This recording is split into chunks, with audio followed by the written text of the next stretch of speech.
আজিৰ প্ৰদেশ কংগ্ৰেছৰ সভাপতি গৌৰৱ গগৈৰ ফেচবুক পোষ্টৰ পাছত আমি ক'ব পাৰোঁ যে কংগ্ৰেছ দলে আনুষ্ঠানিকভাৱে নহ'লেও অনানুষ্ঠানিকভাৱে এতিয়ালৈকে 4বাৰকৈ ৰাইজৰ দলৰ লগত মিত্ৰতা ভংগ কৰিছে। আনুষ্ঠানিক ঘোষণা কৰা নাই হয়, কিন্তু অনানুষ্ঠানিকভাৱে 4বাৰকৈ কংগ্ৰেছে ৰাইজ দলৰ লগত মিত্ৰতাৰ আলোচনা চলি থকাৰ মাজতে একপক্ষভাৱে আচলতে মিত্ৰতা তেখেতসকলে ভংগ কৰিছে। প্ৰথম, আপোনালোক সকলোৱে জানে যে ৰাইজৰ দলৰ লগত কংগ্ৰেছ দলৰ আমাৰ সমষ্টিৰ ভাগ বতৰা আলোচনা চলি আছে। আলোচনা চলি থকাৰ সময়তে কংগ্ৰেছ দলে কোনকেইটা আসন খেলিব, সমষ্টি খেলিব, আমি কোনকেইটা সমষ্টি আসন খেলিম, সেই যেতিয়া আলোচনা চলি আছিল, আমি কৈছিলোঁ যে আমি বৰচলা বিচাৰিছোঁ, আমি ডিমৌ বিচাৰিছোঁ, আমি দিছপুৰ বিচাৰিছোঁ, আমি মাৰ্ঘেৰিটা বিচাৰিছোঁ। আমাৰ লগত আলোচনা শেষ হোৱা নাই, কিন্তু কংগ্ৰেছ দলে আমাৰ লগত আমাক কোনো ইনফৰ্ম নকৰাকৈ কংগ্ৰেছ দলে হঠাতে প্ৰাৰ্থী তালিকা ঘোষণা কৰি বৰচলা, ডিমৌ, দিছপুৰ, মাৰ্ঘেৰিটা 4টা সমষ্টিত নিজ দলৰ প্ৰাৰ্থী প্ৰক্ষেপ কৰে। এইদৰে প্ৰথমবাৰৰ বাবে আমি দেখিলোঁ যে কংগ্ৰেছ দলে আমাৰ লগত আনুষ্ঠানিকভাৱে নহ'লেও অনানুষ্ঠানিকভাৱে তেখেতসকলে মিত্ৰতা ভংগ কৰি দিছে। দ্বিতীয়তে, আপোনালোক সকলোৱে জানে যে 6 ফেব্ৰুৱাৰী তাৰিখে কংগ্ৰেছে অন্য মিত্ৰ দলৰ লগত লগ লাগি সংবাদমেলযোগে আনুষ্ঠানিকভাৱে মিত্ৰজোঁটৰ ঘোষণা কৰে, কিন্তু এই সংবাদমেললৈ ৰাইজ দলক তেখেতসকলে আমন্ত্ৰণ নজনালে। ৰাইজ দলক আমন্ত্ৰণ নজনোৱাকৈ ৰাইজ দলক বাদ দি এইদৰে সংবাদমেলযোগে মিত্ৰজোঁটৰ ঘোষণা কৰি কংগ্ৰেছে দ্বিতীয়বাৰৰ বাবে ৰাইজ দলৰ লগত মিত্ৰতা ভংগ কৰি দিয়ে। 3 নম্বৰ বাৰৰ বাবে অসমবাসী ৰাইজে ইতিমধ্যে বিভিন্ন সংবাদ মাধ্যমত প্ৰকাশিত খবৰ যোগে গম পাইছেই যে ৰাইজৰ দলৰ সৈতে সমষ্টিৰ ভাগ বতৰৰ আলোচনাত ৰঙানদী সমষ্টিটো ৰাইজ দলে প্ৰতিদ্বন্দ্বিতা কৰিব বুলি সিদ্ধান্ত হৈ গৈছিল। কিন্তু আলোচনা শেষ নকৰাকৈ, ৰাইজৰ লগত কোনো আলোচনা নকৰাকৈ ৰঙানদী সমষ্টিত জয়ন্ত খাণ্ডক যোগদান কৰাই কংগ্ৰেছ দলে তেখেতসকলৰ প্ৰাৰ্থী প্ৰক্ষেপ কৰে। আৰু যোগদান কৰাৰ পাছতহে আমাক জনায় যে ৰঙানদী সমষ্টিত ৰাইজ দলে নহয়, কংগ্ৰেছ দলে প্ৰাৰ্থী প্ৰক্ষেপ কৰিব। ৰঙানদী সমষ্টিটোত চূড়ান্ত সিদ্ধান্ত হৈ গৈছিল যে ৰঙানদী সমষ্টিটোত 26ৰ বিধানসভা নিৰ্বাচনত কংগ্ৰেছ দলে প্ৰাৰ্থী ঘোষণা কৰিব। কংগ্ৰেছৰ লগত হোৱা আলোচনা ৰাইজ দলে প্ৰতিদ্বন্দ্বিতা কৰিব। কংগ্ৰেছৰ লগত হোৱা আলোচনাটো থিৰাং হৈ গৈছিল যে সেইটো ৰাইজ দলে প্ৰাৰ্থী প্ৰক্ষেপ কৰিব। কিন্তু আমাক কোনো ধৰণৰ আলোচনাটো বাদেই আমাক কোনো ধৰণৰ ইনফৰ্ম নকৰিলে, জয়ন্ত খাণ্ডক জইন কৰালে, জয়ন্ত খাণ্ডক প্ৰাৰ্থী প্ৰক্ষেপ কৰিলে, আৰু যোগদানৰ 2-3 ঘণ্টাৰ পাছতহে আমাক জনায় যে ৰঙানদী সমষ্টিত ৰাইজ দলে নহয়, কংগ্ৰেছ দলে প্ৰাৰ্থী ঘোষণা কৰিব। এইটো আকৌ কেনেকুৱা কথা? এইটো 3 নম্বৰৰ বাবে আমি দেখা পালোঁ কংগ্ৰেছ দলে ৰাইজ দলৰ লগত মিত্ৰতা ভংগ কৰি দিছে।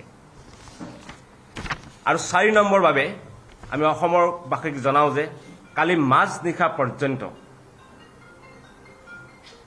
গৌৰৱ গগৈয়ে এছাইন কৰি দিয়া কংগ্ৰেছ দলৰ নেতৃত্বৰ লগত আমাৰ আলোচনা চলি আছে। আমি ভাবিছিলোঁ আজি পুৱাৰ ভাগত মিত্ৰতাৰ আলোচনাৰ এক সফল পৰিসমাপ্তি ঘটিব, কিন্তু সঁচাকৈ বাকীসকল হৈছেনে? মই কিন্তু সঁচাকৈ গৌৰৱ গগৈৰ ফেচবুক পোষ্ট দেখি মই হতচকিত হৈছোঁ। আমি ভাবিছিলোঁ আলোচনা চলি আছে, আলোচনা আজি সফল পৰিসমাপ্তি ঘটিব,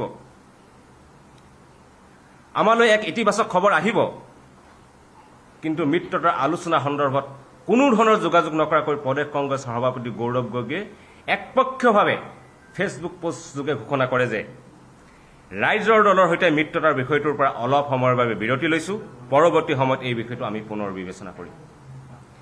এইদৰে কংগ্ৰেছে ৰাইজৰ দলৰ সৈতে আনুষ্ঠানিকভাৱে মিত্ৰতা ভংগ নকৰিলেও আচলতে অনানুষ্ঠানিকভাৱে মিত্ৰতা ভংগ কৰি দিছে। ৰাইজৰ দলে আমি কংগ্ৰেছ দলৰ লগত হোৱা আমাৰ মিত্ৰতা কেন্দ্ৰিক আলোচনাৰ সকলো কথা অসমবাসী ৰাইজক জনাই আহিছোঁ। আমি অসমবাসী ৰাইজক জনাইছিলোঁ যে আমি 27খন আসন বিচাৰিছিলোঁ। এই 27খন আসন পৰৱৰ্তী সময়ত আমি 20খন আসনলৈ হ্ৰাস কৰোঁ, কিন্তু মিত্ৰতাৰ স্বাৰ্থত আমি পুনৰ এই আসন আমি 15খন আসনলৈ সীমিত কৰোঁ। আমি অসমবাসী ৰাইজক এই কথা অৱগত কৰিছোঁ যে আমি যি 15খন আসন বিচাৰিছিলোঁ এই 15খন আসনত আমাক কংগ্ৰেছ দলে 13খন আসনত প্ৰতিদ্বন্দ্বিতা কৰাৰ কথা কৈছিল। 15খন আসন দিয়া নাছিল, 13খন আসনত প্ৰতিদ্বন্দ্বিতা কৰাৰ কথা কৈছিল। তাৰে কেৱল মাত্ৰ 4খন আসনত আমাক পোনপটীয়াকৈ প্ৰতিদ্বন্দ্বিতা কৰাৰ কথা কৈছিল। 4খন আসনত বন্ধুত্বমূলক প্ৰতিদ্বন্দ্বিতা কৰাৰ কথা কৈছিল আৰু আন 5খন আসন আমাৰ তালিকাৰ বাহিৰৰ পৰা তেখেতসকলে আমাক দিছিল। কিন্তু আমি বৃহত্তৰ স্বাৰ্থৰ খাতিৰত পৰিৱৰ্তনকামী অসমৰ জনতাৰ যি কথা, তেখেতসকলৰ কথা শুনি মিত্ৰতাৰ স্বাৰ্থত তাৰ পিছত আমি মিত্ৰতাৰ আলোচনা চলিয়াইছিলোঁ আৰু আমি কংগ্ৰেছ দলক কৈছিলোঁ যে আমাক আৰু কেৱল এখন আসন পোনপটীয়াকৈ প্ৰতিদ্বন্দ্বিতা কৰিবলৈ দিলেও হ'ব, আমি এই মিত্ৰতাৰ আমি আছোঁ। আমি বিজেপি বিৰোধী মিত্ৰজোঁটত বৃহত্তৰ স্বাৰ্থৰ খাতিৰত আমি চূড়ান্ত ত্যাগ কৰি হ'লেও থাকিম বুলি আমি কংগ্ৰেছ দলক জনাই দিছিলোঁ।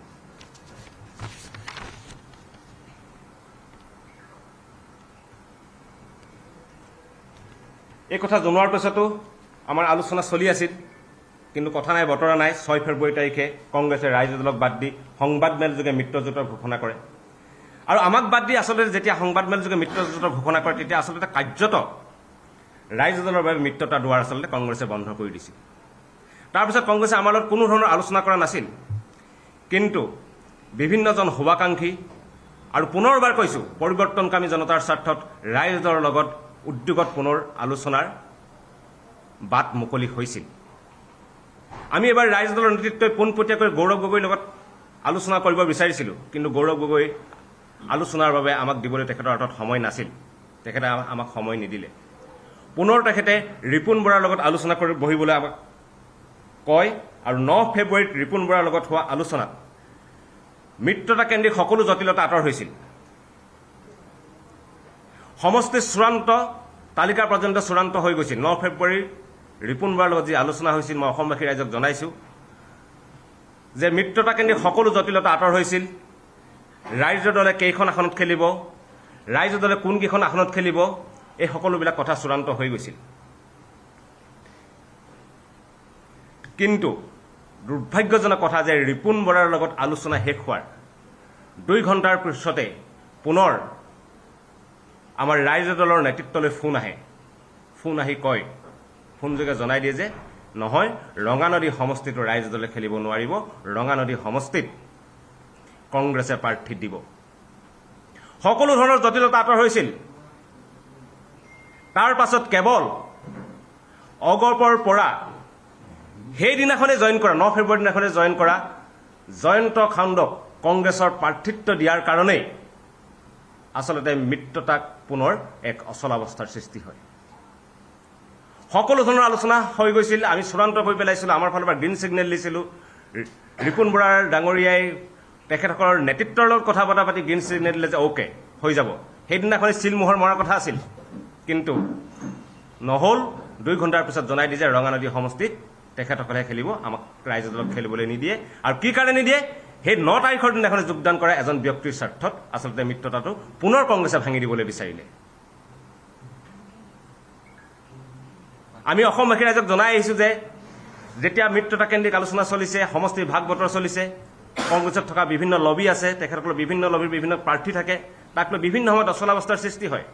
কিন্তু ৰাইজ দলৰ হোৱা যিখন আলোচনাত, সেই আলোচনাত বহা বিৰোধী দলপতি দেৱব্ৰত শইকীয়া, সাংসদ প্ৰদ্যুৎ বৰদলৈ, ৰকিবুল হুছেইন আৰু ৰিপুণ বৰা ডাঙৰীয়াই ৰঙানদী সমষ্টিটো আমাক এৰি দিবলৈ সন্মতি প্ৰকাশ কৰিছিল। 4জন নেতৃত্বই নাও বৈচাৰ পৰিৱৰ্তে ৰঙানদী সমষ্টিটো আমাক এৰি দিবলৈ তেখেতসকলে সন্মতি প্ৰকাশ কৰিছিল। আমি ৰাইজৰ দলে ৰঙানদী সমষ্টিত ইতিমধ্যে নিৰ্বাচনী প্ৰস্তুতি চলাই আছিলোঁ, নিৰ্বাচনী কুচকাচ চলাই আছিলোঁ। তাৰ মাজত হঠাতে তেখেতসকলে বেলেগ দলৰ এজন নেতাক প্ৰক্ষেপ কৰে, বেলেগ দলৰ এজন নেতাক জইন কৰাই, যোগদান কৰোৱাই প্ৰক্ষেপ কৰে আৰু পুনৰ মিত্ৰতা ভংগ কৰি দিয়াৰ বাবে তেখেতসকল উন্মুখ হৈ পৰে। যিটো ঘটনা আমি বিহালী উপ নিৰ্বাচনৰ সময়ত দেখিছিলোঁ। বিহালী উপ নিৰ্বাচনটো গৌৰৱ গগৈ কংগ্ৰেছত নথকা অন্য এজন প্ৰাৰ্থী, তেখেতৰ নামো আকৌ জয়ন্ত বৰা, সেই তেখেতে জয়ন্ত বৰাক কংগ্ৰেছত যোগদান কৰোৱাই প্ৰাৰ্থিত্ব দি গোটেই বিৰোধী মিত্ৰজোঁটটো তেখেতকে ভাঙি থানবান কৰি দিছিল।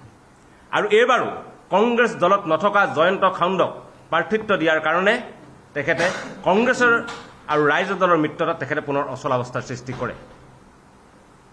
আমি কৈছোঁ যে ৰিপুণ বৰা, দেৱব্ৰত শইকীয়া, প্ৰদ্যুৎ বৰদলৈ, ৰকিবুল হাছান সকলোৱে সন্মতি প্ৰকাশ কৰিছিলে। তেনেহ'লে এই অচলাৱস্থাৰ বাবে কোনে সৃষ্টি কৰিলে?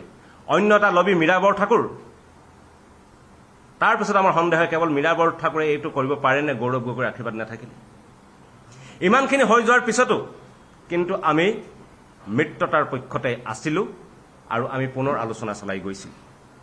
আমি কংগ্ৰেছক জনাইছিলোঁ যে ঠিক আছে, হ'ব, আমি এতিয়াও মিত্ৰতাৰ পক্ষত আছোঁ। ৰঙানদী সমষ্টি আমাক দিও আপোনালোকে আমাৰ মাজৰ পৰা লৈ গুচি গৈছে, তেন্তে ৰঙানদীৰ পৰিৱৰ্তে আমাক এটা সমষ্টি পোনপটীয়াকৈ প্ৰতিদ্বন্দ্বিতা কৰিবলৈ দিব লাগে। ফ্ৰেণ্ডলি নহয়, বন্ধুত্বমূলক নহয়, পোনপটীয়াকৈ প্ৰতিদ্বন্দ্বিতা কৰিবলৈ দিব লাগে। তেখেতসকলে সন্মতি প্ৰকাশ কৰা নাছিল। তাৰ পাছতো কালি মাজনিশা পৰ্যন্ত আমাৰ আলোচনা চলি আছিল। আমি ভাবিছিলোঁ আজি এক ইতিবাচক খবৰ আহিব, মিত্ৰতাকেন্দ্ৰিক সকলো আলোচনা সফলভাৱে পৰিসমাপ্তি ঘটিব।